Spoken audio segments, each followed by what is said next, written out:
Mas isso é legal, eu acho que é legal essa discussão aí para a galera começar a se atentar também, né? Uhum. Aquele rio de lá. Opa. Aperta o rio de que aí some aquela caixinha. Aí o pessoal começa a entender, eu acho que vai ficando um pouco mais claro do que você está falando do nicho, né? Que não é o espaço físico, mas sim como as espécies desenvolvem estratégia para utilizar esse recurso, né? E Uhum. como elas se organizam nesse espaço, né, multidimensional. Mas acho que é legal. Manda ver aí, Evaldo. Beleza, então aqui a gente fechou, né? Isso. Ou então a gente vai falar agora dos traços funcionais, né, em si, né, do que a gente mede para medir essa diversidade funcional, né, quais as características, né, e por aí vai. É, eu estou achando vocês muito calados, gente. Vamos perguntar aí também, né? Se vocês tiverem dúvida. Eu sei que alguém vai ter alguma dúvida, né? Não é possível que ninguém tenha dúvidas. Então vamos falar aí também. Não precisa ter medo, não. É importante, pessoal, às vezes até você perguntar do seu trabalho. Eu, Exatamente. particularmente, como eu tenho os projetos um pouco maior, eu estou perguntando as coisas dos meus projetos para o Evaldo. Então, por exemplo, quem está fazendo mestrado aí, né? Tem a Tereza, acho que a Rafaela também aí, a Joana, eu estaria aproveitando muito, muito, muito para tirar dúvidas aí, né? Perguntar para eles, né? Porque esse primeiro contato aqui com o Evaldo mesmo é para quebrar mesmo um pouco desse impactar também, né, para você saber o quanto que você vai ter que correr atrás também para estudar, para entender um pouquinho melhor. Eu acho que o Evaldo está trazendo mais que eu espero que ele esteja trazendo mais essa confusão para sua cabeça do que esclarecendo muito, porque quando você pensa que já entendeu tudo, você não corre atrás, né?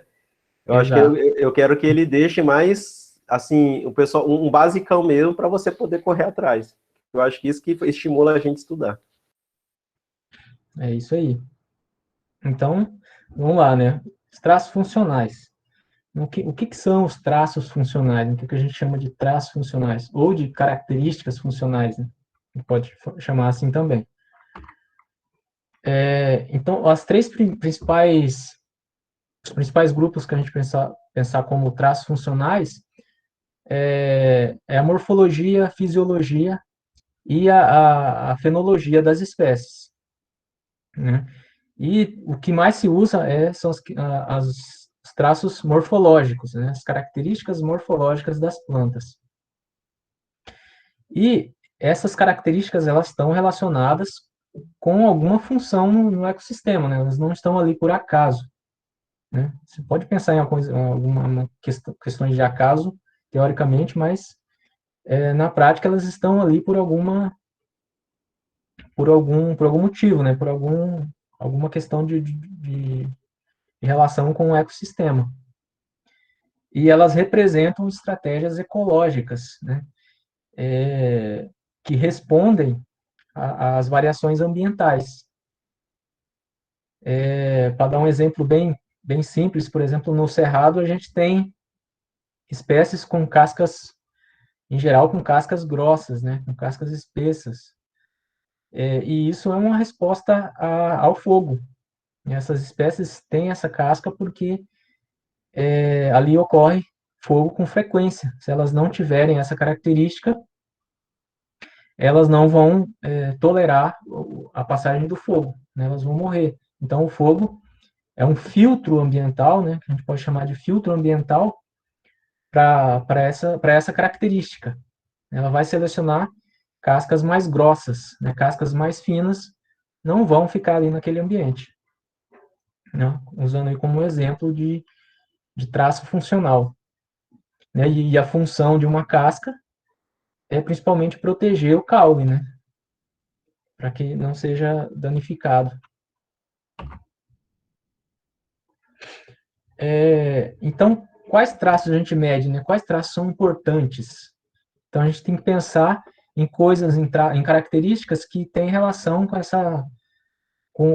o ecossistema, né? Por exemplo, um traço que modifica a disponibilidade e o uso de recurso. Um traço que afeta a estrutura trófica, né? Afeta as relações alimentares entre os organismos. Né? Isso pode ser bem visual, assim, quando você pega tamanho de fruto, por exemplo. Né? Determinados tamanhos de frutos são consumidos por determinados tipos de aves, com determinado tamanho de bico, né? E por aí vai. Então, é uma característica que vai afetar essas relações. Né? E características que, por exemplo, influenciam a frequência de fogo, né? Aqui, a frequência de um distúrbio, né? Severidade e frequência de um distúrbio, por exemplo, o fogo. Evaldo, Sim?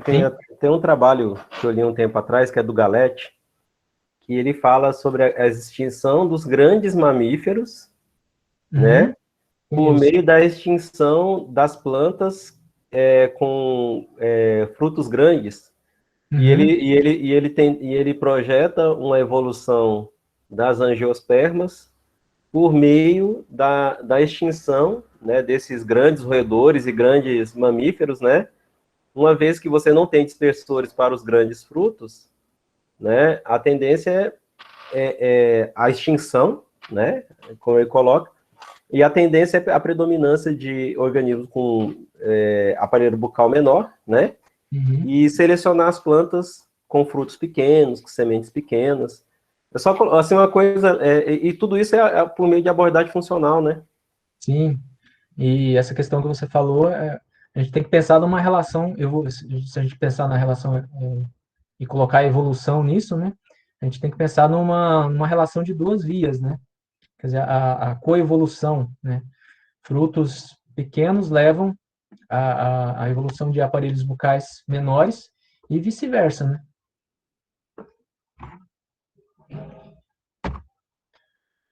Então, alguns exemplos aqui que a gente pode pensar de traços funcionais, né?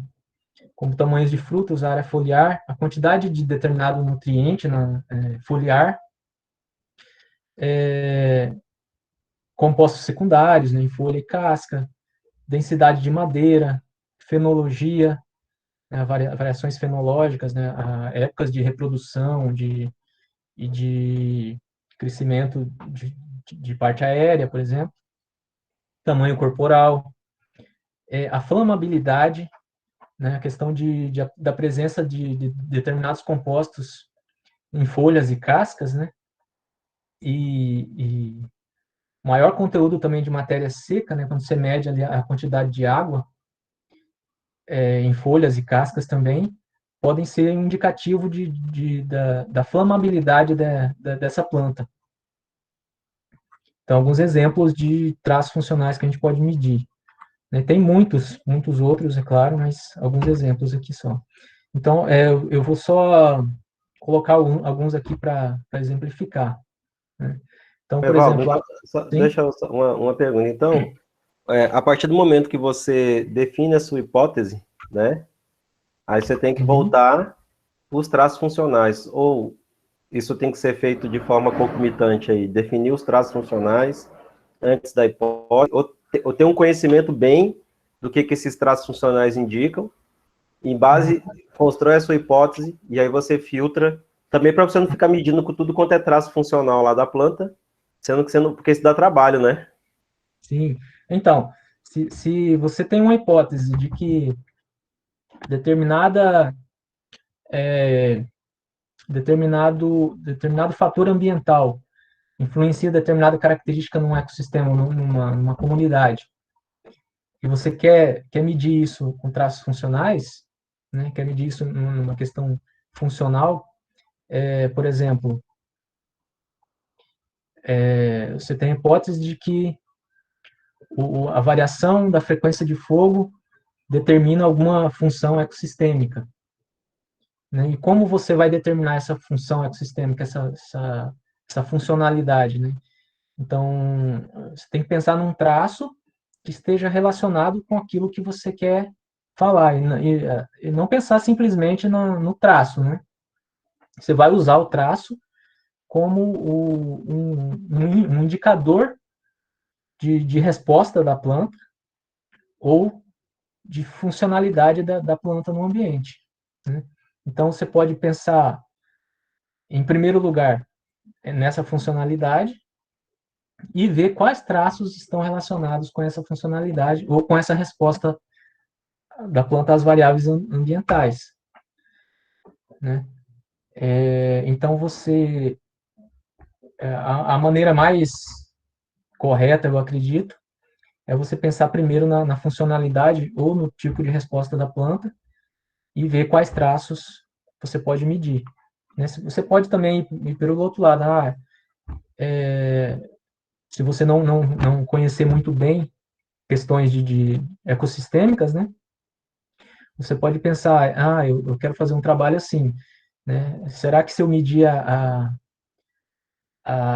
área foliar ou a espessura da casca, né? O que isso implica para uma função ecossistêmica ou para uma resposta da planta, né? E essa questão de resposta da planta está relacionada também com a questão ecossistêmica, né? Então você pode pensar assim, eu quero medir área foliar e espessura de casca. É como o fogo influencia essas duas variáveis. Beleza. E como isso, depois você vai discutir como que isso está relacionado com características, com as funções ecossistêmicas daquelas espécies, né? Então, você pode ir meio que de um lado ou de outro, mas procurar sempre ir para esse lado da funcionalidade do ecossistema ou da resposta das plantas ao ecossistema, que vai estar relacionado também a, a, a funcionalidade do ecossistema. Será que eu respondi a pergunta? Não, sim. Então, por exemplo, eu poderia pegar assim se eu pensasse em termos de persistência da espécie, eu poderia pegar a espessura do caule e a estratégia de persistência, como por exemplo, sendo o tipo se a planta só reproduz por sementes ou por rebrote, por exemplo. Eu poderia ter Sim, essa. exato. Você mede lá, por exemplo, quantidade de brotamento, né? Então, isso é um indicativo de resistência da planta, né? Ou Então, pode ser que do depois do indivíduo. fogo, pode ser que depois do fogo a planta investe em frutos, produção de fruto, Sim. Uhum. ou ela morre. Aí isso são formas de eu analisar a resistência dela. Exatamente. Perfeito. Resistência e também a questão como que fala? Resiliência e resistência, né? Resiliência e resistência, isso. Então, onde eu estava aqui? Então, a área foliar, né? Por exemplo, né? A área foliar ela tem uma relação com a quantidade de água que a planta transporta, né? Então, a quantidade de área foliar, ela está relacionada também com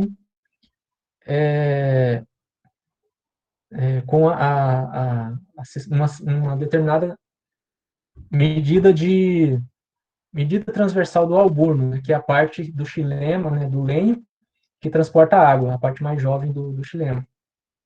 Então, você pode, através disso, ver essa capacidade de transporte de água da planta. Né, e isso está relacionado também à taxa fotossintética, né? E, por exemplo, a área foliar específica também, né? Ela representa uma quantidade de área que intercepta a luz. Então, está relacionado à fotossíntese. Então, você vai medir um lado da folha, né, a área de um lado da folha, e dividir pela massa seca. Né? Então, com isso, você tem uma taxa, um indicador da taxa de assimilação líquida, né, de crescimento da planta e de crescimento da planta. Então, se você tem uma área foliar menor, você tem que essa planta está crescendo menos. Tem uma taxa de crescimento menor. Uma outra característica interessante também é o conteúdo de matéria seca da folha, que é a massa seca da folha dividida pela massa fresca saturada em água. Né? Ela tem que estar bem saturada para você fazer essa diferença bem com mais confiabilidade. Né? E essa quantidade de massa seca ela pode ser um indicador de flamabilidade, né? Um indicador de resistência à herbivoria, né? Folhas mais duras, né? Mais coriáceas, né? Elas têm essa questão de resistência à herbivoria. E também é um indicativo de uso de recurso, né? Aí a gente entra nas Ô, questões de Evaldo, conservar ou não o recurso. os nutrientes. Sim? Tem uma pergunta aqui que a Mirella está fazendo, que se cada tipo de folha seca tem uma quantidade de diferença, cada tipo de folha tem uma quantidade diferente de massa seca. Se cada tipo de folhas, acho que ela quer dizer se espécies diferentes, né, pode apresentar diferenças na quantidade de massa seca. Pode, né?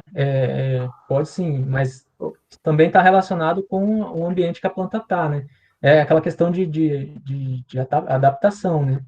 Ô, Evaldo, deixa eu fazer uma pergunta, que você está trazendo essas coisas aqui, aí eu estou falando isso porque geralmente a gente vê muito os alunos da graduação fazendo os mesmos TCC desde a época, querendo fazer os mesmos TCC desde a época que eu comecei a orientar, que é fazer a florística e a fitossociologia, né? E você está trazendo aqui uma informação que é bem legal. Eu poderia, e aí eu vejo que os alunos gostam muito, né? Eu até brinco lá, é a palavra impacto ambiental, né? Recuperação de área degradada, né?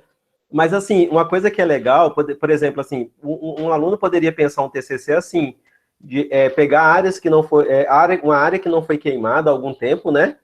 E acompanhar áreas com histórico de queima e analisar justamente isso, né? Por exemplo, que você está trazendo, e aí ver quem morreu, né? Tentar identificar a espessura da casca, não é isso? As que estão sobrevivendo, se tem uma diferença funcional daquelas plantas que morreram e as que estão vivas com a espessura das cascas, a que rebrota, das que não rebrotam, a que investe em produção de frutos, a que não investe em produção de frutos, tentar ver se talvez uma área não queimou, talvez queimou menos, talvez por conta da questão da inflamabilidade, relacionar isso com a matéria disponível para queima. Dá para fazer umas coisas legais assim, né? Sim, sim, tem muita coisa que dá para fazer, né? Eu tô falando isso, pessoal, porque eu sei que tem gente ainda que não definiu o TCC ainda, e ainda está por definir, só para sair fora de pensar que biologia é só fazer lista de espécie, né? A lista de espécie, ela acaba sendo só a entrada para o universo de pesquisas maravilhosas que pode ser feito dentro da biologia, né? Sim, a gente não pode menosprezar uma lista de espécies, né? Ela, claro, é muito importante, mas ela é só a base do que a gente pode fazer em ecologia, né?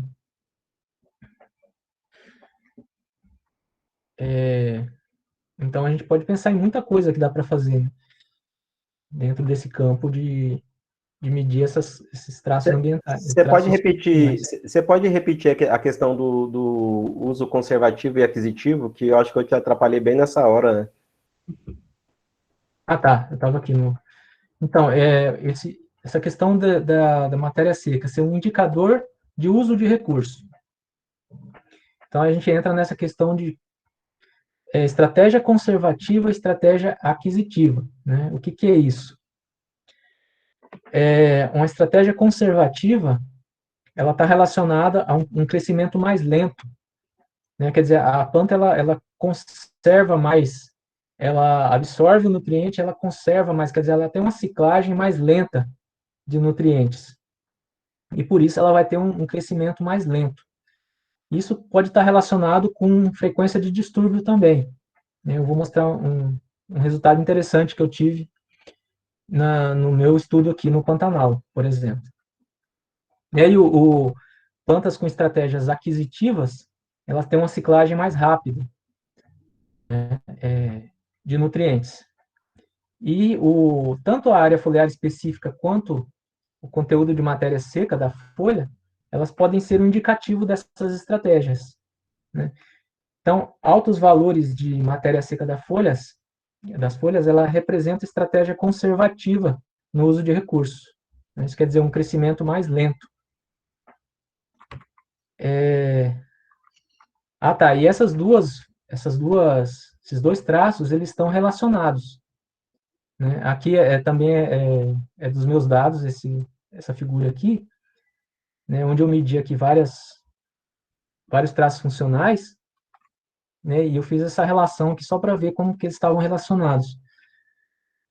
Então, aqui a gente tem uma relação negativa entre a massa seca da folha e a área foliar específica, né? E então, se a gente pensar aqui, a massa seca foliar, ela representa uma estratégia conservativa, quer dizer, quanto mais alta a massa seca foliar, mais lento vai ser esse crescimento, essa ciclagem que essa planta faz, né, dos nutrientes. E, e, em relação à área foliar específica, quanto maior a área foliar específica, mais rápido vai ser esse crescimento. Então, aqui, ó, esse gráfico é um resultado do meu estudo aqui no Pantanal, né, da minha tese.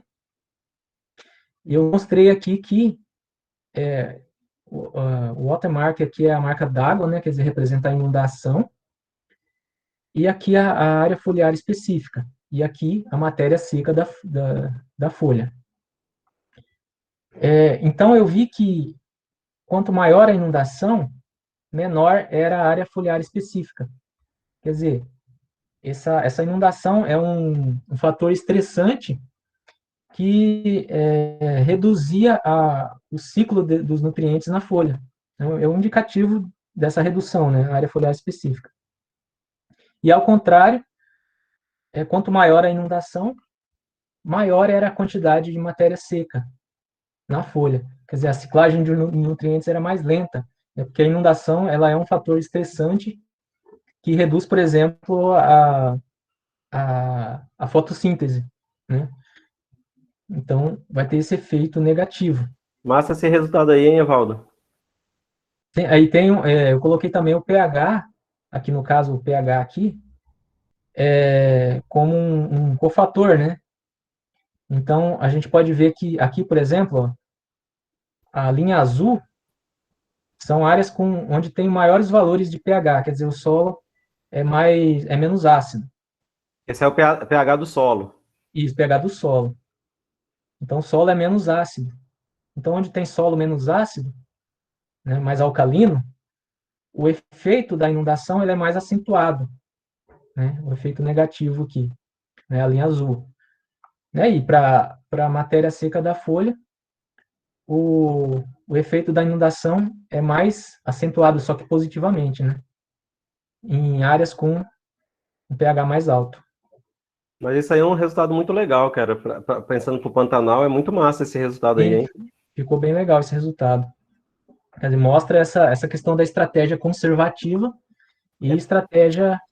E é uma coisa inteligente, né? Dá pro pai da planta fazer isso, né? É uma resposta, né? Inteligente, não sei É que o dizer. pessoal fala que a planta não pensa, mas a planta pensa, pô. Pode ser, pode ser. Né? Também não entro nesse mérito dessa questão. Não sei. Uma outra característica que pode ser medida também, por exemplo, é a concentração de nitrogênio, né? E outros compostos também, outros nutrientes na folha. Isso é medido como uma quantidade, né, por área, por unidade de massa foliar seca. Isso está associado à alta qualidade nutricional para os consumidores, né, para os herbívoros. E isso varia também em função de espécies, né, quer dizer, espécies têm diferentes, intrinsecamente, né, elas têm diferentes quantidades, elas absorvem e reservam diferentes quantidades de determinados nutrientes, né, e também isso está relacionado com a disponibilidade no solo, né? Então, conforme a disponibilidade desses nutrientes no solo, a planta vai ter uma determinada quantidade desses nutrientes nas folhas. Esse aqui é um resultado de um outro trabalho de um colega aqui também da UFMS, né, que ele mostrou que a inundação ela influencia, né, na quantidade desses nutrientes. no solo, aqui no caso é no solo. Então, isso fica menos disponível para as plantas, né, quando tem inundação. Então, a gente pode relacionar isso, como tem menos nutrientes disponíveis, a planta vai absorver menos. Além da inundação ser um fator que reduz a capacidade fotossintética, ela também reduz essa disponibilidade de nutrientes, que às vezes os nutrientes ficam menos disponíveis. Então, a gente pode relacionar com isso aqui também, um resultado que casa com aquele. Quanto maior a inundação, né, aqui no caso da área foliar, quanto maior a inundação, menor a capacidade fotossintética e menor também a quantidade de nutrientes no solo, então a planta vai ter uma menor absorção, né? Então, uma estratégia conservativa, né, que ela vai, no caso onde é mais inundado, né, ela vai conservar mais os nutrientes do que, quer dizer, ela vai ter uma ciclagem mais lenta, né? Ela vai armazenar mais, né? Isso. Ela vai ter mecanismo de regular o uso desse nutriente, porque não tem nutriente abundante ali disponível no sistema. Não tem nutriente abundante, a questão da fotossíntese está defasada, está prejudicada, porque vai ter, por exemplo, menos oxigênio no solo, então a fotossíntese vai ocorrer com dificuldade, com maior dificuldade, então ela vai conservar mais esses nutrientes, né, vai ciclar menos.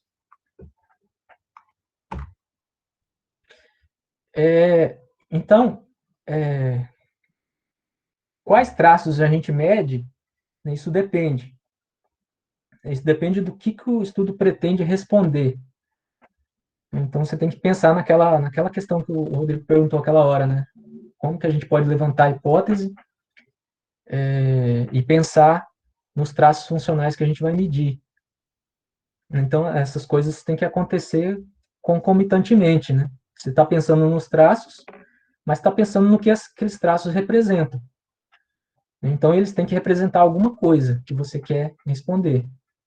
Então, por exemplo, estratégias de sobrevivência frente a distúrbios, o efeito das plantas sobre a ciclagem de nutrientes, a relação entre vegetação e clima, estratégias de reprodução ou de persistência dos indivíduos, né, que é aquela questão de falar, será que ele investe mais em fruto e semente, né, na reprodução, no caso, ou ele investe mais no brotamento, por exemplo, né, que seria o indivíduo persistir no ambiente sem precisar se reproduzir, né, quer dizer, produzir frutos e sementes.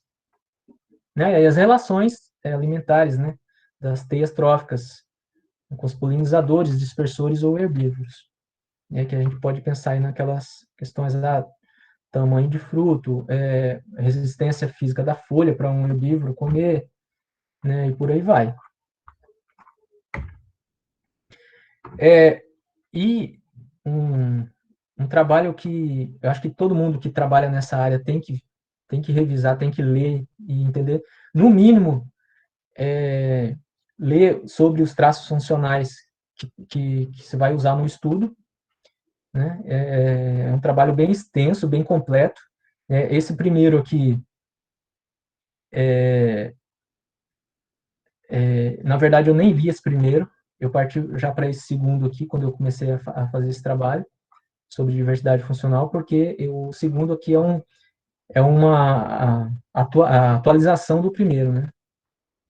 Então, ele é um trabalho bem completo, que trata de muitos traços funcionais, onde ele mostra como são feitas as medidas. Oi? Vale a pena dar uma olhada. Acho que não sei se ler, porque eu já li esse de baixo aí, umas 2 vezes, a primeira vez quando eu comecei, aí depois uma segunda vez com mais calma.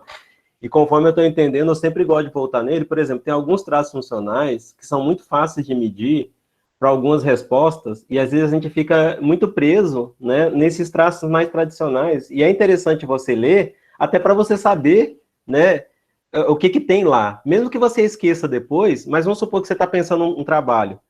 Né? Por exemplo, a taxa de colonização de micorriza é um traço funcional que é utilizado. Por exemplo, eu particularmente não sabia. Esse dia eu estava lendo lá e vi lá. E eu tenho os dados que eu tenho aqui. Eu tinha um banco de dados que tinha as taxas de micorriza. Eu estava tirando da análise porque eu estava achando que não ia contribuir. Aí depois, quando eu incluí a taxa de micorriza das taxas de colonização da micorriza, deu uma resposta mil vezes melhor do que quando elas estavam ausentes.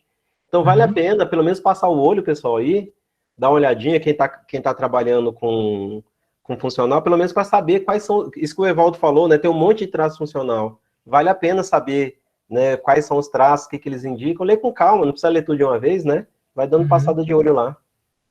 Sim, eu acho que principalmente você está começando agora, ou não, né, você está aí já concluindo o estudo, mas se você quer dar um embasamento melhor quando você for discutir também, se você ler, você vai entender mais sobre a funcionalidade, né, desses traços e vai conseguir fazer uma discussão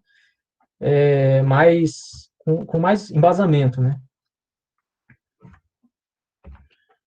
Então, como que a gente mede, né, essa diversidade? Você foi lá, mediu os traços, né, e aí, o que você faz? Como você define a diversidade funcional a partir desses traços?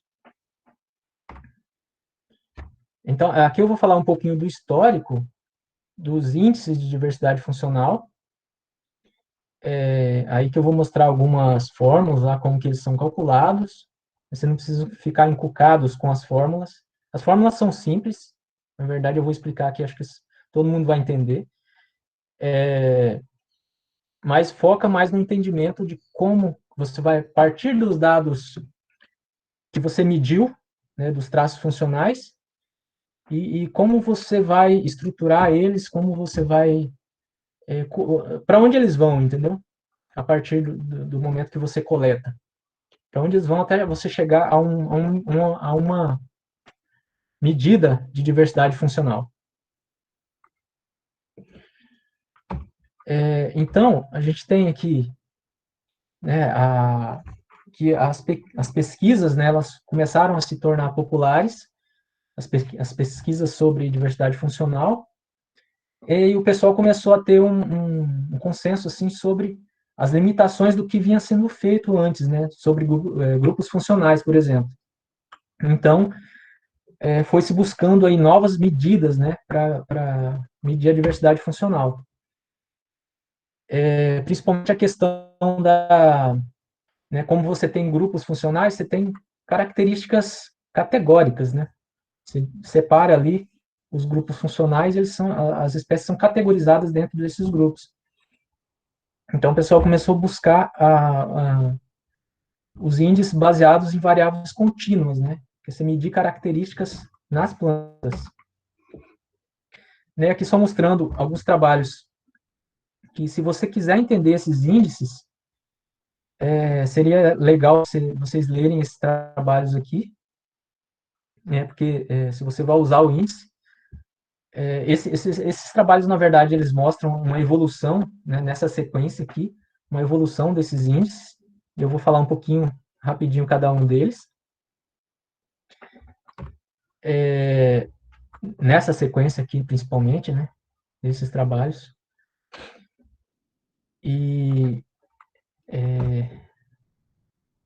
a gente começa aqui, por exemplo, com esses dois autores aqui. Eles usaram a similaridade, a questão da diversidade taxonômica, né, e a similaridade entre as espécies, como uma ferramenta também para medir a diversidade funcional. Né? E o índice que eles criaram, digamos assim, tem uma ligação muito grande com os índices de diversidade filogenética. Então, eles fazem uma classificação das espécies e medem a variação entre esses agrupamentos. E depois eu vou explicar um pouquinho, vocês vão entender. E algumas vantagens é que eles usam os valores contínuos, né, que o pessoal começou a buscar, e ele permite também que você use vários traços funcionais de uma vez só. Então, quais os passos que a gente tem para calcular isso aqui, né? O que a gente precisa? A gente precisa de uma matriz, né? Quer dizer, uma planilha lá que você tem com as suas medidas dos traços funcionais. Você calcula a partir dessa matriz de traços funcionais uma matriz de distância entre as espécies. Quer dizer, nessa matriz de traços aqui funcionais, você vai ter espécies pelos traços. Eu vou mostrar aqui depois. Aqui. Você vai ter espécies nas linhas e traços nas colunas. Né? A partir disso, a gente calcula as distâncias entre todas as espécies. As distâncias baseadas nos valores dos traços. Né? Quer dizer, quanto mais valores forem diferentes, mais diferentes vão ser, maior vai ser a distância entre essas espécies. Então, com essa matriz de distância, a gente constrói um dendrograma. Um dendrograma, ele Evaldo, mostra... qual que é o índice, qual que é o índice que usa? O índice eles chamam de diversidade funcional. Não, o índice de distância. É o índice de Gower. Gower? Ah, Gower. Eu acho que é esse, se eu não me engano agora. Eu acho que é. Não lembro o que eles usaram aqui no trabalho, mas eu acho que é esse. Não, tu fala assim, mas geralmente se usa o Gower. Ou a distância euclidiana, né? Também tem gente que usa a distância euclidiana. Tá. Então, a partir dessas distâncias, a gente constrói um dendrograma. Esse dendrograma aqui representa as espécies, né, de 1 a 7. E o índice é baseado no comprimento desses ramos. É por isso que ele tem uma relação com a diversidade filogenética, né, que você vai ver distância entre espécies. Então, o comprimento desses ramos somados é o que vai dar o valor do índice de diversidade funcional. Quer dizer, quanto mais longos, quanto mais distantes as espécies, maior vai ser a diversidade funcional. Só que aqui ele está baseando em espécies. Né? Quer dizer, ele está baseando nos valores dos traços das espécies para medir as distâncias entre as espécies. Se tiverem dúvidas, pode perguntar, gente.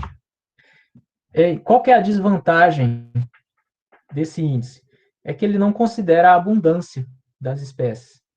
Então, não faz diferença se uma espécie é muito ou menos abundante em um ambiente.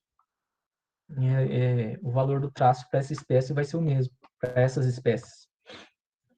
E também tem uma perda de informação. Quando você pega essas distâncias aqui que foram calculadas a partir dos valores dos traços, voltando aqui, e constrói esse dendrograma, essas distâncias elas são um pouco distorcidas, porque você parte de uma coisa multidimensional, né, para uma representação bidimensional aqui. Então, essas distâncias elas são distorcidas para a gente conseguir observar aqui, nesse dendrograma. Então, tem essa perda de informação que modifica um pouco as distâncias reais aqui na matriz de distâncias.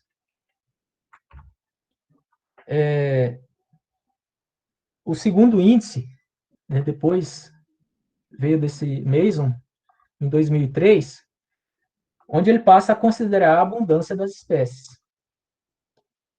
E o valor do traço, a abundância absoluta, a abundância relativa da espécie. Né? Abundância relativa é a abundância de uma espécie em relação às outras.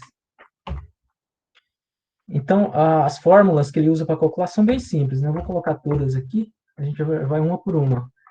É bem simples.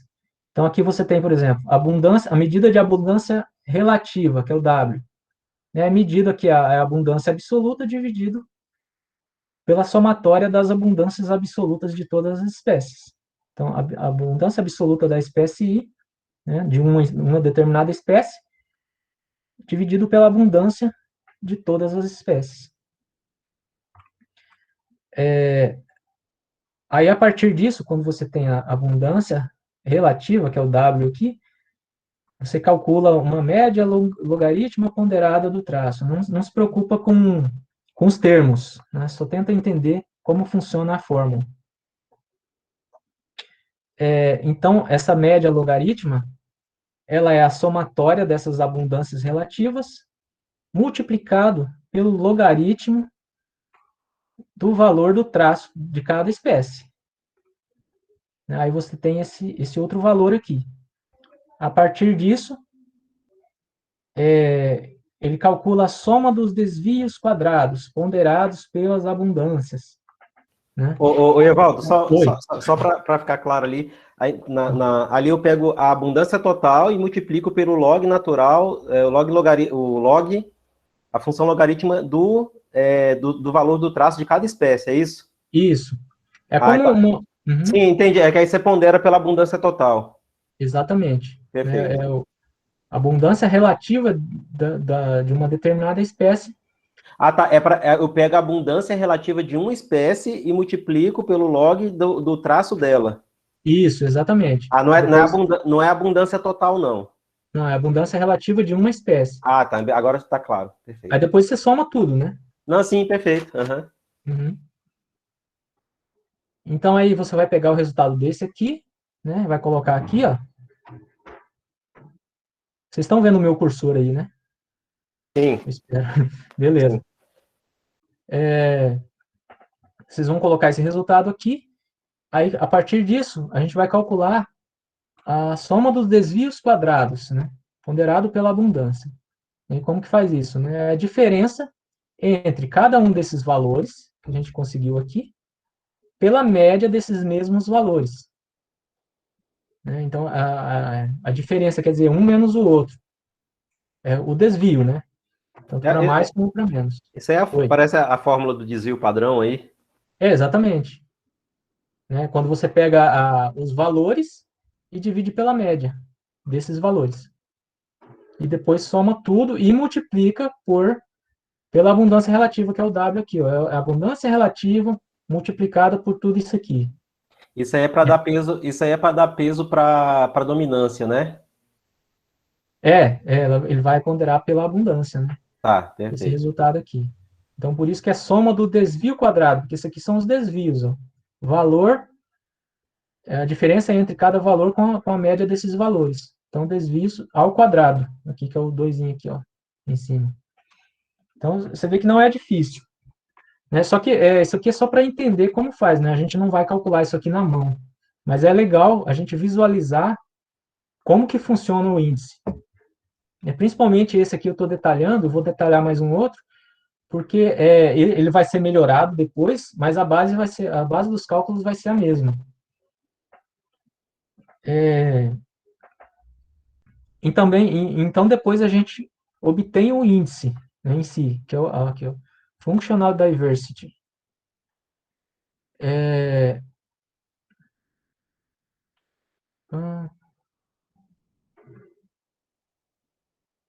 Então aqui em seguida obtém-se o índice com um fator de escala de 5 para dar um intervalo de 0 a 1. Então tá, esse cálculo aqui é só feito para pegar esse valor que dá aqui em cima e transformar numa escala de 0 a 1, né, para ficar uma coisa comparável.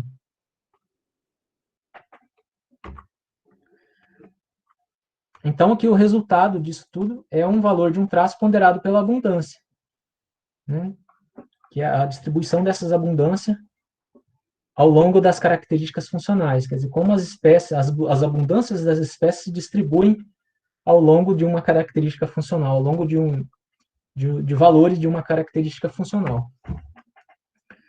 Então, que a vantagem dele é que ele considera a abundância das espécies e pode considerar valores contínuos. E a desvantagem é que ele só calcula um traço de cada vez. Então, isso também acaba não sendo viável. Assim, se você for fazer um estudo com Ou, se- vários ou seja, traços, né? se eu for fazer isso, eu tenho que. Se eu fosse usar esses aí, eu tinha que calcular para folha, para caule, para densidade de madeira, tudo separadinho. É, Putz. Então, você teria um cálculo de diversidade funcional baseado apenas em um traço. É o que a gente não faz mais, né? Sim, tô falando assim, que interpretar isso devia ser um saco. Por isso que ninguém usa dessa forma, porque depois vocês vão ver aqui que o pessoal melhorou esse índice, né? Então, colocando assim, colocando mais traços, né? E modificando um pouco os cálculos para suportar uma grande quantidade de traços. Né? O mesmo autor depois ele pega esse índice e ele quebra em três coisas diferentes, né? A riqueza funcional, uniformidade funcional e divergência funcional. Né? Só que, mais uma vez, vai continuar sendo um traço de cada vez. Então, aqui ele considera a abundância das espécies, valores contínuos, mede diferentes componentes, né, que são a riqueza funcional, uniformidade funcional e divergência funcional. Evaldo, isso aí só um pouquinho. Ele meio que funciona diferente Na verdade, nesses cálculos de diversidade, você precisa ter um índice para representar o todo, né? Toda essa variação. Diferente, por exemplo, quando você trabalha com diversidade taxonômica, por exemplo, você trabalhar com Shannon, por exemplo, ele esconde tudo isso que você está falando aí, né? A abundância e a riqueza. Esses índices aí, na verdade, você precisa de um índice para resumir, né, essa variação, essa ponderação, né, pela abundância e a variação que tem do traço em todos os indivíduos da comunidade. Uhum. Ele vai meio que é interessante aí. Porque trabalhar um de cada vez aí é impossível de interpretar isso aí depois. Exatamente. Mas depois a gente vai ver que o pessoal melhorou isso aqui. Então, aqui, a definição de cada um desses itens está aqui. Ó, a riqueza funcional é a quantidade do espaço de nicho, né, como a gente já explicou lá atrás. A quantidade de espaço, aquele espaço abstrato, né, quer dizer, o espaço que é determinado pelos valores das características, né, dos traços.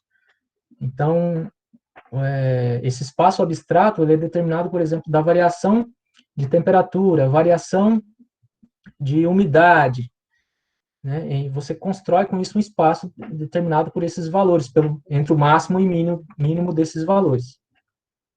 Então, é esse espaço preenchido pelas espécies na comunidade. Então, algumas espécies vão usar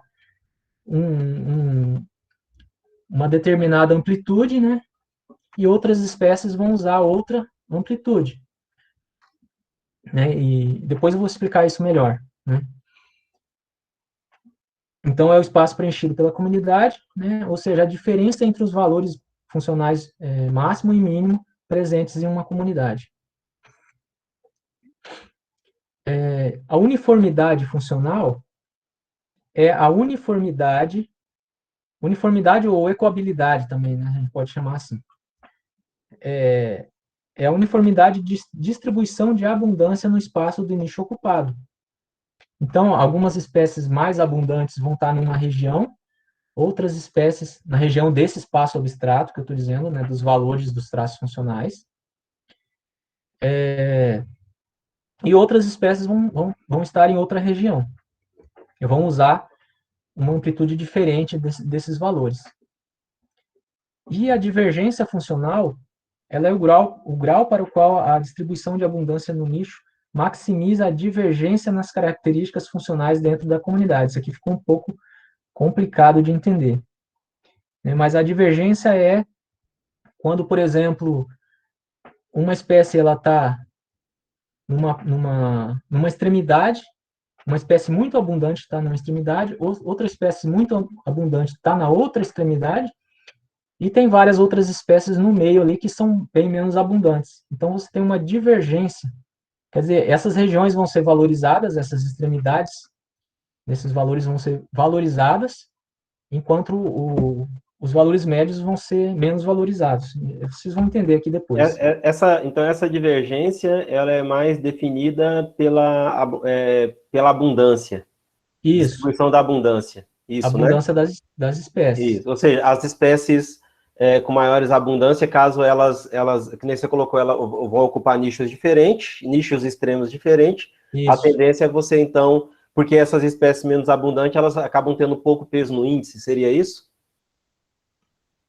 Exatamente, né? Se É você isso? considerar os traços são ponderados pela abundância, Isso, né? então espécies mais abundantes vão valorizar mais o traço, os valores de traço que ela contém, né? Perfeito, clareou bem aí para mim. Então, o que a gente tem que... Uma simplificação seria isso aqui, ó. Quando cada espécie é caracterizada por um valor único, né? Pode ser a média da espécie ou mediana da espécie, da característica funcional. Eu pedi para ler esse artigo aí para vir para aula, mas ninguém leu, Evaldo. Seria interessante. Então, se você colocar como valor único para cada espécie, como, por exemplo, a média dos valores de traço de uma espécie, elas podem não ser capazes de distinguir entre comunidades que diferem na distribuição de abundância das espécies no espaço do nicho. Né? Nessas outras duas figuras dá para ver isso. Isso aqui desconfigurou, não sei por que esse aqui veio parar aqui embaixo.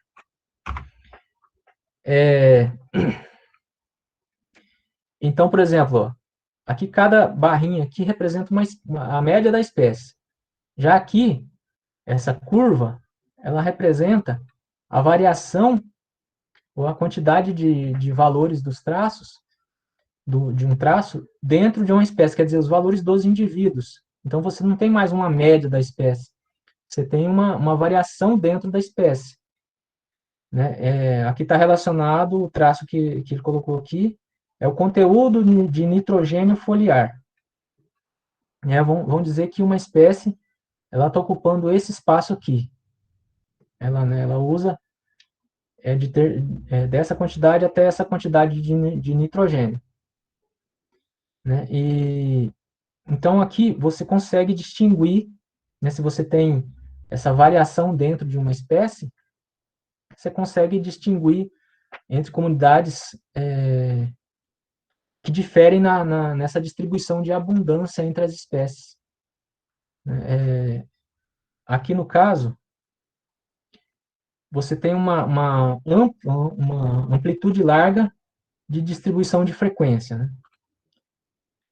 Então, isso representa, aqui no caso, aqui, ó, a distribuição dos valores dos caracteres, né, é necessária. Na primeira comunidade, a biomassa é mais uniformemente distribuída no espaço de nicho do que na segunda. Então, no caso aqui do eixo Y é biomassa, né, que está aqui, ó, biomassa ou abundância. Então, essa biomassa ela é distribuída mais uniformemente aqui do que aqui.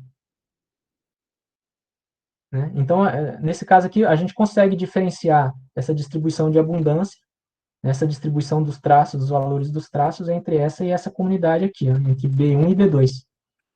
Né? Porque a gente pode representar aqui, ó, a distribuição de abundância da espécie, das 4 espécies aqui no caso, nesse gradiente aqui de nitrogênio foliar.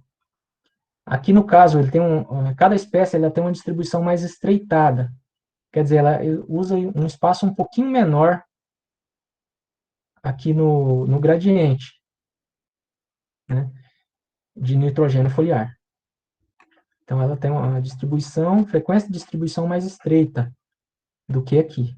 Então, aqui nesse caso, ela está usando, as 4 espécies estão usando o espaço todo aqui do nicho, né, do nicho aqui, que a gente está tratando com um eixo só aqui, né, que é o nitrogênio foliar, ela está usando quase todo o espaço aqui. Aqui também, mesma coisa.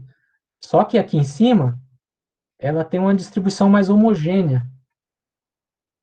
Ela está preenchendo melhor, assim, quer dizer, os traços estão... a abundância das espécies estão melhor distribuída aqui no eixo do traço funcional. É uma coisa meio abstrata, mas espero que vocês estejam entendendo. Então, aqui, ó, quando a gente mede a riqueza funcional, o que a gente está medindo é isso aqui, ó. Aqui a gente tem o espaço do nicho, né, aqui tratando do nitrogênio foliar de novo. A riqueza funcional é medida no espaço em que as espécies ocupam nesse nicho. Quer dizer, aqui nessa ponta a gente tem um nicho vago. Aqui nessa outra ponta a gente também tem um nicho vago. Você poderia ter mais espécies que usam essa parcela aqui do nicho. E tanto na extremidade inferior quanto na extremidade superior aqui. Então, vamos supor aqui, ó, riqueza funcional. Aqui ele está usando 50% do espaço do nicho. Né? Aqui, mesma coisa, está usando 0,5, né, no caso aqui, do espaço do nicho. Nos dois casos aqui, então, a gente tem uma riqueza funcional baixa, né, porque tem espaço vago no nicho. Quer dizer, tem, como que eu posso dizer? Tem recurso que não está sendo utilizado no ambiente. É isso que isso representa.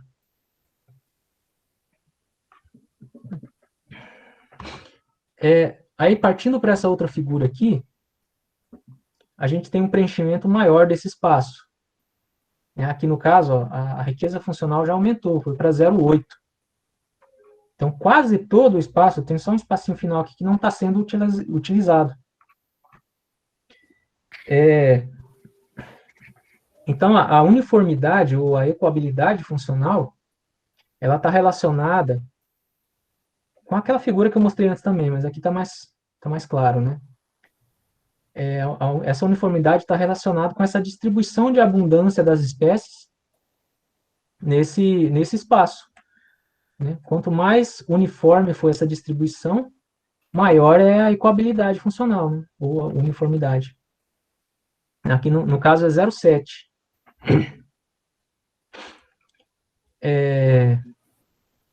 E na segunda figura aqui, na figura C, a gente também tem o mesmo preenchimento do espaço do nicho, né? Quer dizer, a mesma riqueza funcional, só que essa ecoabilidade, essa uniformidade, ela diminui aqui.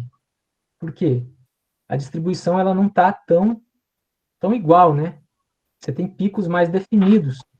Quer dizer, as abundâncias das espécies estão mais concentradas em uma determinada região aqui, uma determinada faixa do espaço aqui do nicho, né? Dos valores de nitrogênio foliar.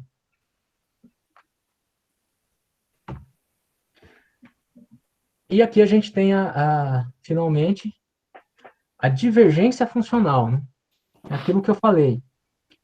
Você tem o espaço do nicho, aí você tem espécies muito abundantes em uma extremidade, espécies muito abundantes, ou com grande biomassa, né, em outra extremidade, e no meio, a gente tem espécies com pouca abundância.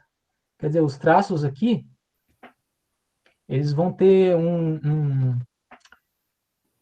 valor diminuído, a gente pode chamar assim, né, devido a essa baixa abundância das espécies que contém esses valores. E no terceiro aqui a gente tem uma baixa divergência funcional, porque as espécies mais abundantes estão concentradas no centro dessa variação, né, dessa amplitude ou desse gradiente de nitrogênio foliar. Ficou alguma dúvida? A minha dúvida era que eu tinha um pouco de dúvida, era com relação a essa divergência funcional, que para mim ficou bem claro agora. Eu tinha mais ou menos entendido isso quando eu li esse trabalho algumas vezes, né, e outros também, mas eu só não estava, eu entendo agora, né, eu tinha entendido isso, mas foi até bom você falar, que a concentração nessa região mediana aqui, na verdade, você consegue ter me corrija se eu estou errado, né, uma concentração de indivíduos que vão estar em condições intermediárias desses nichos, né? Eles não estão nem na extremidade, nenhuma na outra, mas estão em condições intermediárias. Então ele Uhum. consegue, talvez, avançar um pouco para essas condições extremas e para outras condições extremas. Assim, ele consegue usar recursos em condições intermediárias, mais ou menos Isso. isso, né? Quer dizer, a maioria dos indivíduos aqui no caso usam recursos nessa faixa mediana, né? Isso era, isso aí estava, agora ficou bem claro, ficou bem claro. Ok. Para Oi? mim ficou claro, ninguém está falando nada e a galera tudo vai usar aí, né? Ninguém está perguntando.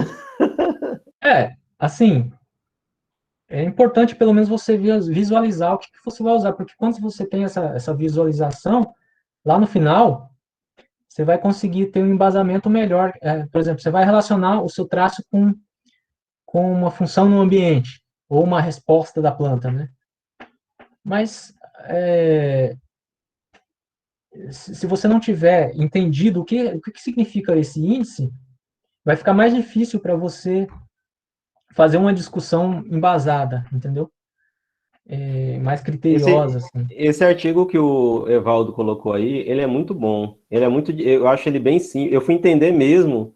Eu tinha lido vários assim, mas eu fui entender mesmo quando eu li esse trabalho aí. Ele é muito, para mim, eu acho ele bem didático. Ele é bem simples. Sim, As figuras dele são muito boas para você entender. Eu ele gostei é, muito. Eu aconselho. Eu recomendei ler, mas eu reforço ainda que é importante ler esse trabalho. sim, para mim também é um dos trabalhos mais importantes quando você vai, porque ele é muito didático, né? Então, você vai entender, se você ler com atenção, você vai acabar entendendo os conceitos dos índices. Bom, tá. E as desvantagens também de novo, que ele contempla apenas um traço funcional e também apenas características contínuas. E depois a gente teve um avanço desses índices, né, em 2008. Esses autores, eles sugeriram, né, que os critérios para um índice de diversidade funcional são que eles devem ser projetados para lidar com vários traços, o que não vinha acontecendo nesse caso aqui desses três índices, né? Então, ele tem também que levar em conta a abundância e medir todas essas facetas, né, que são esses três índices. Então, aqui é a mesma coisa, né? Mesma coisa do que já foi explicado no outro artigo. A riqueza funcional é o volume do espaço preenchido pelas espécies. A uniformidade funcional é a regularidade dessa distribuição. E a divergência funcional é a divergência em si, né? Espécies mais abundantes ocorrendo nas extremidades dos valores. E as vantagens é que ele permite o uso de vários traços de uma vez só, né? E ele também permite, com restrições, né, que a gente use traços categóricos. Né? Por exemplo, tipo de dispersão, né? Dispersão anemocórica, dispersão isocórica, a gente pode usar também nesses índices. Não, então, esse índice ele é baseado no que o pessoal chama de casco convexo. Eu não achei uma tradução melhor para isso, mas é convex hull, né? E eu só consegui traduzir assim. Eu acho que eu não vi outro. Se alguém tiver um termo em português melhor, me fala, porque eu não achei. Então, ela é caracterizada por esse volume, né, que inclui todas as espécies, né, dentro desse casco convexo mínimo, né? Quer dizer, ele pega aqui nas bordas e forma um volume aqui, né? O que vai ser dado como a, a riqueza funcional. Então, aqui, por exemplo, mostrando em três dimensões, né, com três características. A partir de três dimensões a gente não consegue ver, então não dá para colocar aqui, representar isso num gráfico com mais nessa forma visual, né, que eu estou dizendo, não dá para representar com mais de três traços. Né, esse volume convexo mínimo é o volume, né, aqui no caso da bidimensional, e aqui tridimensional, né, um volume tridimensional de variações aqui, né, de cada uma dos traços. Esse volume vai ser a diversidade funcional. Então, quanto mais variar, né, tanto para cá, como para cá, como para cá, maior vai ser a riqueza funcional. Aqui uma representação com apenas 2 traços, para facilitar, eles colocaram essas figuras, que a princípio elas parecem complicadas, mas na verdade não são tanto não. Aqui, por exemplo, as espécies, elas são esses pontos, elas estão posicionadas em determinados valores desses traços, né? Quer dizer, essa espécie, ela tem valor tanto aqui no primeiro traço e um valor tanto aqui no segundo traço. Né? Assim para todas. O tamanho da bolinha é a abundância da espécie. Aqui em B, né, o B está aqui, é a representação da riqueza funcional, né, que é aquele volume convexo mínimo, né, que é formado pelas extremidades aqui. Aqui no C, a gente tem a equabilidade funcional, ou uniformidade funcional. O que é isso? Esse índice é baseado nas distâncias. Como a gente viu lá, isso aqui é muito parecido com o que a gente viu lá no artigo do Mason. Só que um espaço bidimensional. Lá era um só, né? Era só uma linha. Aqui são 2 eixos. Né? Um eixo horizontal e um eixo vertical. Mas é o mesmo sentido. Se você pegar lá, a uniformidade funcional é a variação dessas distâncias entre as espécies. Então, quanto mais uniforme for essas distâncias, quanto mais parecida for essas distâncias entre as espécies, maior vai ser a uniformidade, ou a equabilidade. Aqui ele está representado de uma forma linear, aqui mostrando as distâncias. E aqui no caso da divergência funcional, da mesma forma lá do Mason também, a gente tem que a divergência funcional é a distância do centro para as extremidades.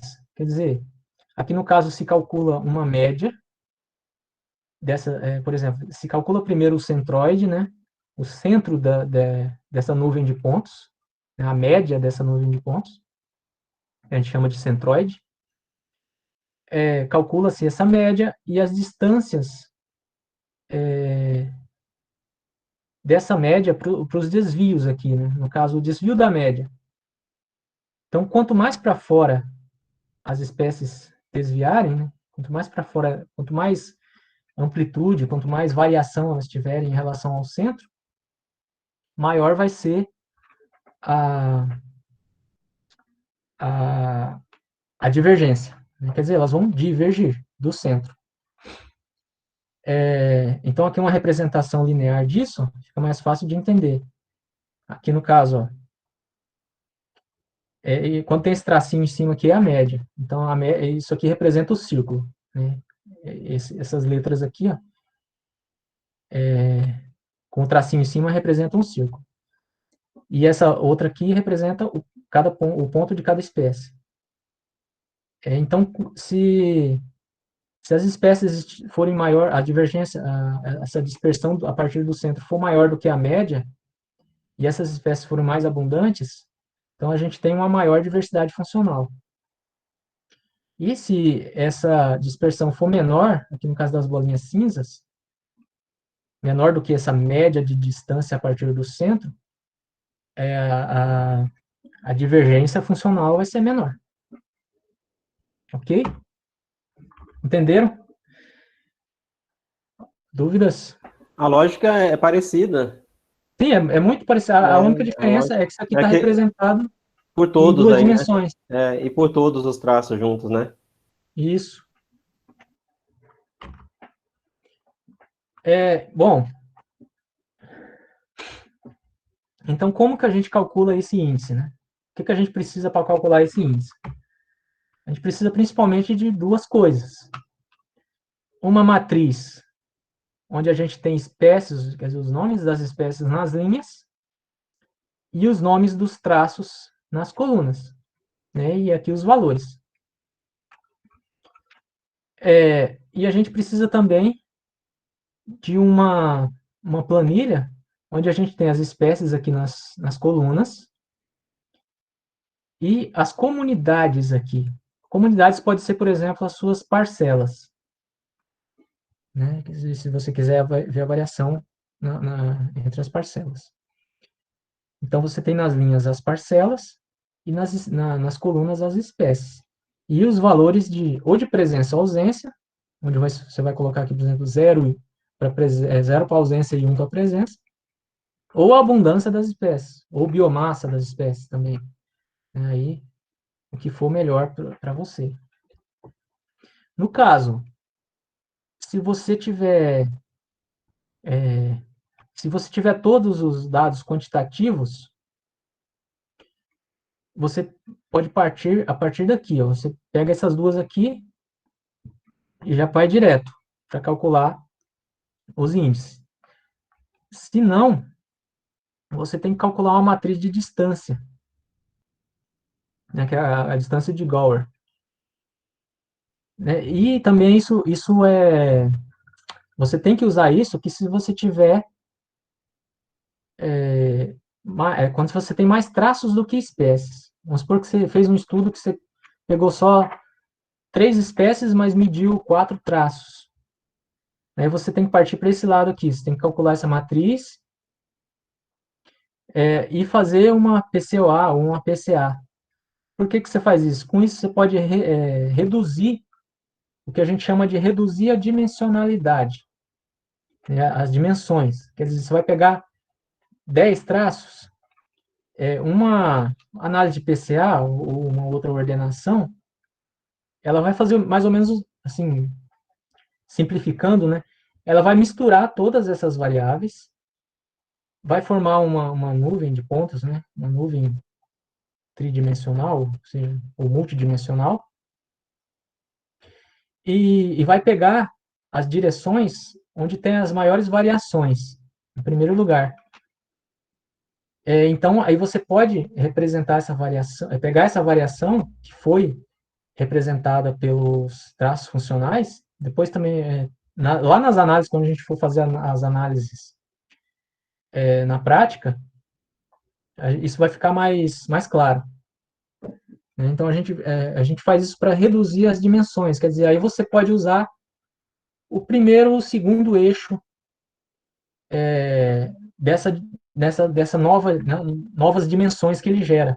Né? Ele mistura tudo e gera novas variáveis, a gente pode chamar assim. Né? Novas variáveis baseadas nos eixos de maior variação. Né? Vocês vão entender melhor lá na frente, se vocês tiverem dúvidas com isso. E pode perguntar agora também, se vocês não entenderam e tem alguma dúvida com isso. Aí, a partir dessas novas variáveis, você calcula as diversidades funcionais. Você vai pegar aqui, no caso, os eixos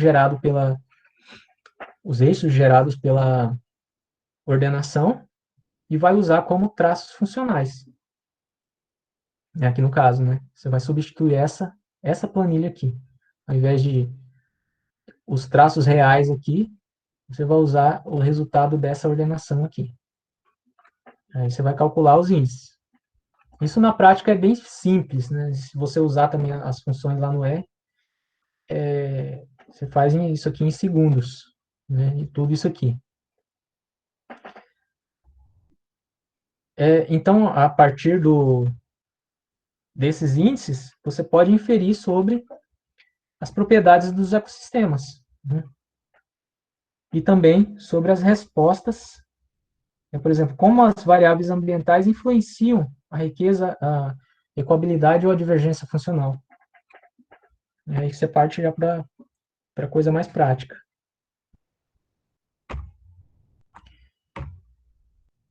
Bom, algumas desvantagens desses índices, né, são que eles são principalmente voltados para traços quantitativos, né, então ele tem restrições ao uso de traços qualitativos, não permite valores faltantes, então você não pode mostrar, você mostrou, por exemplo, 4 traços, né, na sua comunidade, aí você deixou um indivíduo em que você não mostrou um desses traços, então você vai ter que excluir esse indivíduo, né?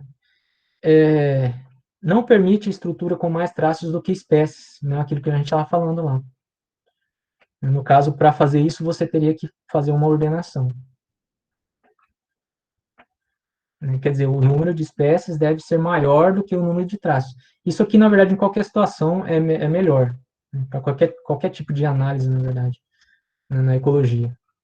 O número de variáveis, de espécies, na verdade, deve ser maior do que o número de traços.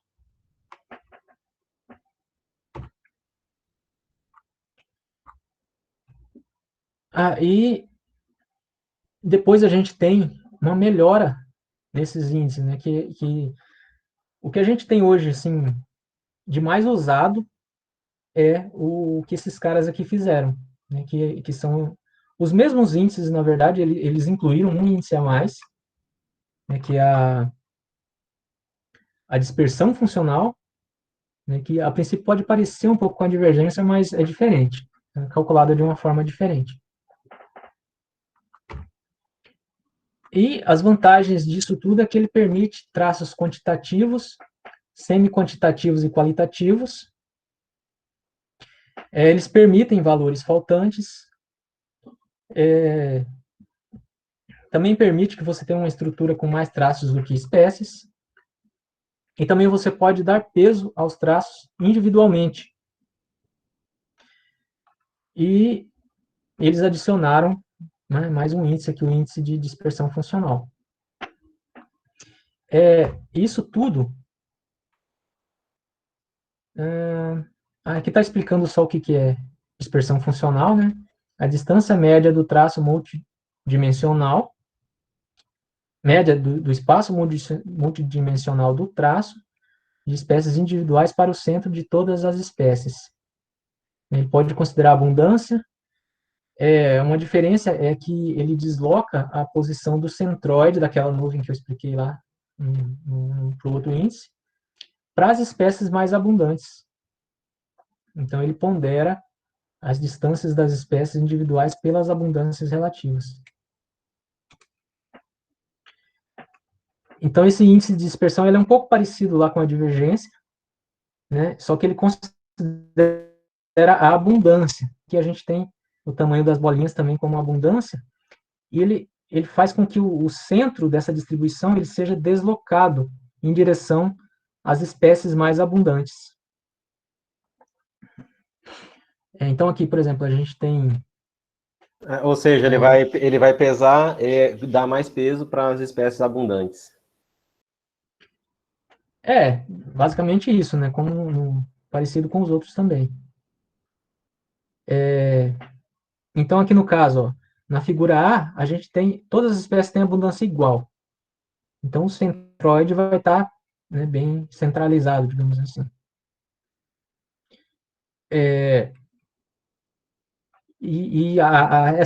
A dispersão é essa distância, né? A média dessas distâncias entre o centroide e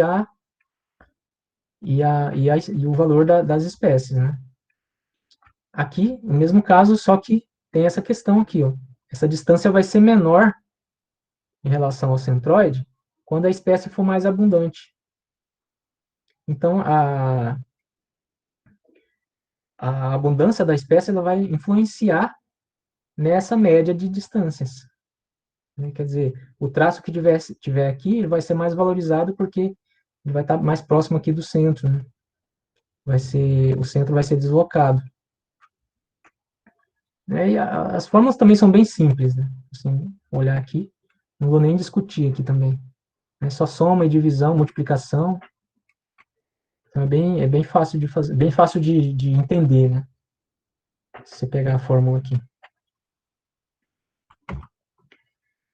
E tudo isso, esse pessoal pegou tudo isso e construiu um pacote para o R, né, que é o pacote FD, né, que ele computa esses 4 índices, né, e mais outros 3 índices, que é a média ponderada da comunidade, que a gente vai discutir lá no final, essa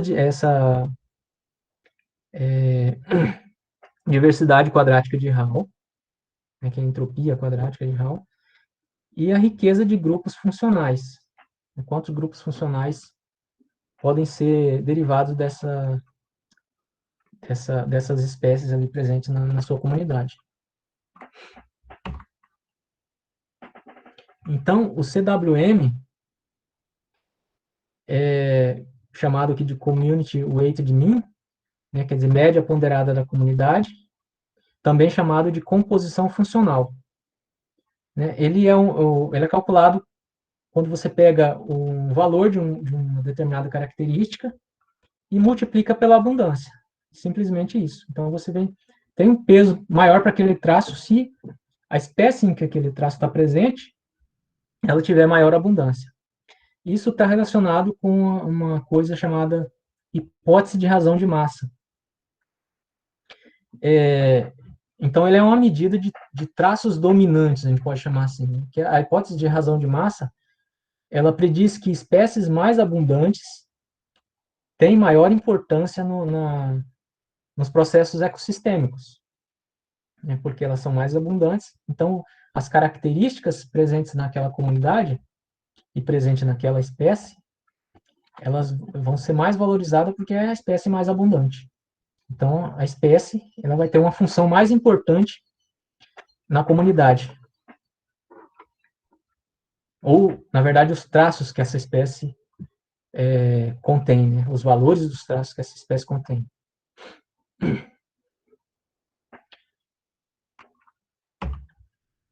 Então, aqui, ó, a primeira, acho que esse é o primeiro artigo que usou esse tipo de abordagem, né, exatamente para testar essa hipótese de razão de massa. Então, aqui você tem no P a biomassa relativa, né, quer dizer, a abundância ou biomassa relativa de uma espécie, multiplicado pelo valor do traço que está nela. Né? Então, e depois isso é somado, simplesmente isso. Aqui ele usou trait aggregate aqui porque ele agregou traços foliares, valores de traços foliares. Então aqui eu já falei, né, o que é o traço, a abundância relativa da espécie, e com isso você tem esse valor ponderado do traço, pela abundância. Aqui da mesma forma, é a mesma coisa, representada um pouco diferente só, né, a abundância relativa da espécie multiplicado pelo valor do traço, e depois soma. Então, que a partir desse artigo aqui, que ele chamou de média ponderada da comunidade. Mas também a gente pode usar, da mesma forma, a fórmula padrão da média ponderada, né, da matemática, que tem o mesmo, desculpa, tem o mesmo sentido, a única diferença é que a gente divide isso tudo pelo valor da abundância da espécie. Aqui eu coloquei uma coisa um pouco diferente, porque foi desse jeito que eu fiz no meu trabalho. Então eu usei a área basal dos indivíduos, aqui é o izinho minúsculo, né, que transformou em maiúsculo aqui. Então eu tenho a área basal do indivíduo I na comunidade P. Aqui, ó, esse é o primeiro aqui da fórmula. Aí eu multiplico pelo valor do traço do indivíduo I na mesma comunidade P. Aí eu somo isso e divido pela somatória também da área basal do indivíduo I na comunidade P. Isso é a fórmula padrão de média ponderada, né, que a gente usa na matemática. E por que eu fiz por indivíduo e não por espécie? assim, foi a solução que eu encontrei, porque um problema que eu tive no meu trabalho é que eu trabalhei numa comunidade monodominante. Quer dizer, são comunidades que são bem comuns aqui no Pantanal e deve ter também, tem vários outros lugares, na verdade, mas são aquelas comunidades onde uma espécie ela tem mais do que 50% dos indivíduos ou da biomassa. Então, a gente chama de comunidade monodominante, que ela tem mais de 50% do número de indivíduos ou da biomassa, ou da cobertura. A gente Isso, pode usar isso também. também, isso também resolve a questão da variação intraespecífica, não? É assim, porque aqui você está considerando o valor dos indivíduos. Na verdade, eu não Então, considero. eu tô Ah, fazendo, se eu desconsidero espécie parte só para indivíduo, eu não tiro esse efeito da variação intraespecífica ou não? Nada a ver. sim, você não considera a variação interespecífica aqui, na verdade. Né? Que você pega valores individuais, né? Então, você nem calcula média da espécie, por exemplo. Você poderia calcular a média da espécie. Então, aqui eu estava dizendo que eu usei indivíduo porque são comunidades monodominantes. Então, eu tinha várias das minhas parcelas onde eu tinha apenas uma espécie. Então, ficava inviável eu usar a média da espécie como um valor para ponderar o valor do traço, né? Então, o que eu fiz? Eu peguei o tamanho dos indivíduos, né, baseado aqui na área basal de cada indivíduo, né, e ponderei o valor do traço do indivíduo pela área basal do indivíduo. Então, isso, como lógica, né, na verdade, assim, isso foi uma coisa, uma ideia minha, porque eu não vi uma outra solução, né, para usar esse índice, no caso. Então, assim, por exemplo, um indivíduo muito grande dentro de uma parcela, ele vai ter uma influência, né, nessa comunidade ali muito grande. Né? Então, ele vai, os traços que eles contêm vão ser mais importantes. Né? Então, se você se basear no tamanho do indivíduo, eu vejo que faz sentido, assim, você usando a lógica. Né? E Não, não, tanto ficou claro, ficou claro. Acho que a lógica foi boa. e tanto é que quando você usa, isso é até mais, para mim é mais lógico e mais correto, talvez. Por exemplo, se você usar a biomassa de uma espécie, beleza, né? E a área basal de um indivíduo também pode representar a sua biomassa, beleza. Então, esses dois são meio comparáveis. Agora, quando você usa número de indivíduos de uma espécie, já é mais complicado, porque pode ter uma grande variação de tamanho de indivíduo. Então, por exemplo, você tem uma espécie com 10 indivíduos e outra espécie com um indivíduo, mas esses 10 indivíduos da primeira espécie cobre sei lá, 5 metros quadrados, né? 10 metros quadrados, vamos colocar assim. Então é É, são melhor indivíduos muito usar, pequenos. então é melhor usar área basal, então. Então, mesmo que você use a área basal da espécie, fica melhor do que você usar número de indivíduos, porque quando você Não é usa isso que a eu área tô falando. basal, Quando for montar as planilhas lá, é melhor fazer por área basal do que por número de indivíduos. sim, porque quando você usa a área basal, você não considera o número de indivíduos, né? Quer dizer, o número de indivíduos vai influenciar, Não, mas eu só que concordo, eu né, concordo com você. você Porque você aplica melhor o conceito de dominância aí, né? exatamente. Porque número de indivíduos, às vezes, não quer dizer dominância, né? Pode ter uma espécie lá que tem 10 metros 15 metros de copa, né? Uma árvore grande, ela vai ter uma influência muito maior do que 10 outros indivíduos pequenos, de 3, 4 metros de altura, que vão estar ali, às vezes, no subbosque.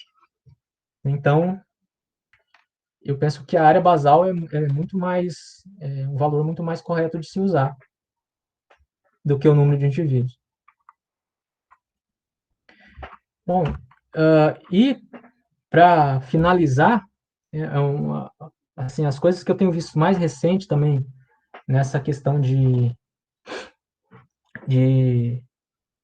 diversidade funcional essa construção de volumes, né, de hipervolumes.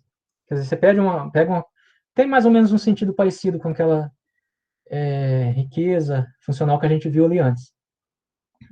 A diferença está na forma como ela é calculada. Esses hipervolumes, ele pega lá um determinado número de espécies, né, de valores de traços das espécies, constrói aquele volume. Só que aí, a partir desses valores, desses pontos, eles geram uma quantidade X de valores aleatórios dentro desse espaço. E você pode definir na análise também. Mas, sei lá, pode ser 1.000, pode ser 10.000 pontos aleatórios. A partir desses pontos aleatórios que ele gera, baseado nos valores reais, ele calcula limites para esse volume, né? Vocês podem ver aqui. E eles definem isso como a diversidade funcional, que eles chamaram aqui de diversidade alfa de Kernel, que ele usa a matemática de Kernel. Tanto é que aqui eu nem vou entrar em questão de mostrar fórmula, porque é uma matemática pesada mesmo, que eu nem me atrevo a tentar entender, na verdade. Só faço a análise e pego a interpretação. Aqui é a mesma representação também desse hipervolume, né, onde eles também conseguem definir regiões mais importantes, né, desses valores de traços. Então, aqui no caso, cores mais fortes, regiões com alta probabilidade, quer dizer, traços, valores mais importantes. Isso aqui é bastante interessante. Quando eu coloquei, não sei se vai dar tempo da gente fazer isso aqui, que eu coloquei por último, mas está lá no script. Ele até é uma matemática tão pesada que até demora assim, vários minutos para rodar a análise. Então, ele faz várias iterações, aquele negócio de reamostragem e tal. É um negócio bem, assim, por isso eu penso que é uma análise mais robusta, né? Porque ele constrói um volume baseado nessas iterações e reamostragens e constrói distribuições e a partir disso ele define os limites do volume. E é isso. Acho que acabamos bem no horário. Terminamos sim. Evaldo, eu acho que essa. Deixa eu interromper aqui a gravação para não ficar muito